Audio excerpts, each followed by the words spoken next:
हाय लोगोफोर नोंथांमोनखौ आरोबाव आंनि बे गुबुन मोनसे गोदान भिडियोआवहाय बरायहरनाय थाबावबाय दे।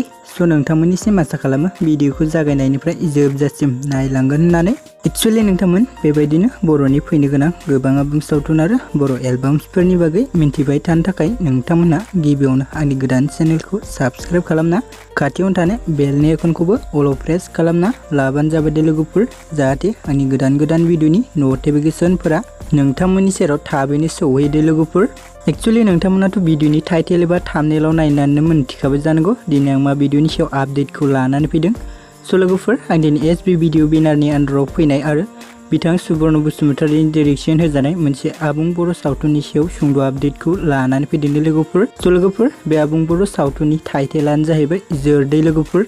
स' लोगोफोर जाय बिथांमोना जोर आबुं बर' सावथुननि माखासे फैनो गोनां पार्टखौ नायनो होननानै नेनानै दंमोन। स' लोगोफोर जा बे आबुं बर' सावथुननि पार्ट 8 भिडियोखौ कमेडि किं इउटुब चेनेला दायो रिलिज होना होबाय दे लोगोफोर। स' लोगोफोर जाय बिथांमोना दासिमबो जुदि बे जोर आबुं बर' सावथुननि पार्ट 8 भिडियोखौ नायाखै अब्ला आंनि चेनेलनि गेजेरजोंनो नायहैदो दे लोगोफोर। एक्चुअली लोगोफोर बे भिडियोनि लिंकखौ आं डिस्क्रिप्शनाव होनानै दोनदों दे लोगोफोर, नोंथांमोना चेक खालामना नायहैबानो जाबाय दे। एक्चुअली लोगोफोर जा बेबायदिनो माखासे फैनो गोनां इप'स्टफोरखौबो नायबावनो थाखाय नोंथांमोना कमेडि किं इउटुब चेनेलाव थांनानै चेनेलखौ सापर्ट खालामना बा साबस्क्राइब खालामना लाहैबानो जाबाय दे लोगोफोर, मानोना नोंथांमोननि सापर्ट आरो मददानो बिथांमोनखौ भिडियोखौ थाबैनो रिलिज होनो खावलायनाय जागोन दे लोगोफोर।